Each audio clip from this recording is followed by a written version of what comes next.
Salut tout le monde, bienvenue dans une nouvelle vidéo.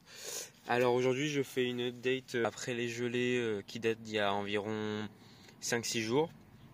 Il y a eu de grosses gelées, enfin de moyennes gelées à -2 et -4 voire même -5 pendant 2 jours où il a dégelé très légèrement voire pas du tout à certains endroits. Et du coup je voulais vous montrer l'état des éoliennes qui sont toujours en pleine terre. Du coup alors là on a affaire à un Zwartkop. Qui est vert parce qu'il y a un manque de lumière, mais sinon c'est bien un Zwartkop.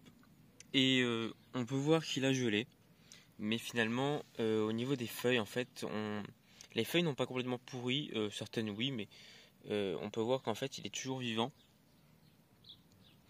Sachant qu'il est petit en plus, voilà, il a pris plus cher, et qui plus est, il est orienté à un endroit où l'hiver il n'y a pas vraiment de soleil. Donc c'est assez normal. Ici là on a un petit Zwartkop, pareil, j'ai dû couper les têtes parce que là par contre les têtes avaient gelé en l'occurrence. Et donc par contre la tige non. Et du coup normalement il refera des rejets dès le printemps s'il gèle pas complètement. Mais voilà pour celui-ci. Alors ici on a un superbe Aonium gomerense qui n'a pas gelé du tout. Il a gelé seulement un petit peu sur les feuilles du bas, mais très peu. Et on voit vraiment qu'il s'est bien débrouillé dans le froid à -5.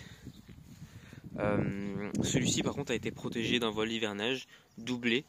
On gagne pas vraiment en température, mais on gagne juste que le givre ne se pose pas dessus, mais tout de même il a quand même résisté à -5 et -4, -5 et plusieurs fois de suite. Ici on a un Atropurpurum, pareil, hein. C'est l'hiver, manque de soleil, etc. Voile d'hivernage.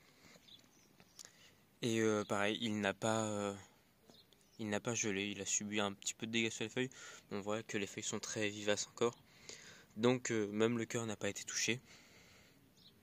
Donc c'est très bien pour celui-ci. Ici, on a deux Atropurpurum. Alors, on voit les deux pieds. Ici on a un petit Voodoo. Et puis derrière, on a des boutures d'Atropurpurum qui ont bien tenu aussi, qui n'ont pas gelé. Et on voit que ceux-là non plus n'ont pas gelé à des températures comme ça. Pareil, léger voile d'hivernage. Et pareil, ils ont très bien tenu alors qu'ils étaient de base, les feuilles étaient vraiment très dures, très congelées. Et on voit qu'il n'y a absolument aucun dégât pour ceux-là. Ceux-là, ça fait leur deuxième année qu'ils sont en pleine terre. Et ils sont en train de bien s'adapter. La conclusion du coup, c'est qu'il faut installer des aéoniums assez grands en pleine terre ou petits et qui vont pousser tout le long de la saison chaude et qui seront suffisamment grands pour résister au froid après, parce que les 3/4 du temps les boutures, sauf exception faite de celle-ci, en général ne résistent pas au gel, elles sont trop fragiles. Il faut vraiment que les plantes soient lignifiées, qu'il y ait du bois dedans, et elles résistent déjà mieux.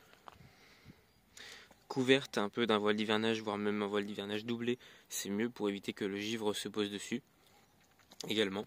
Mais il ne faut pas descendre à des températures qui sont vraiment très froides. Et il faut sélectionner les espèces. Les cultivars asiatiques, il faut vraiment oublier. Il faut vraiment privilégier les espèces comme Simsi, Cornelius Simsi ou les hybrides. Gomerense visiblement, Atropurpurum, Zwartkop ou d'autres arboreums ou des hybrides d'arboreum. Merci d'avoir regardé la vidéo et à la prochaine.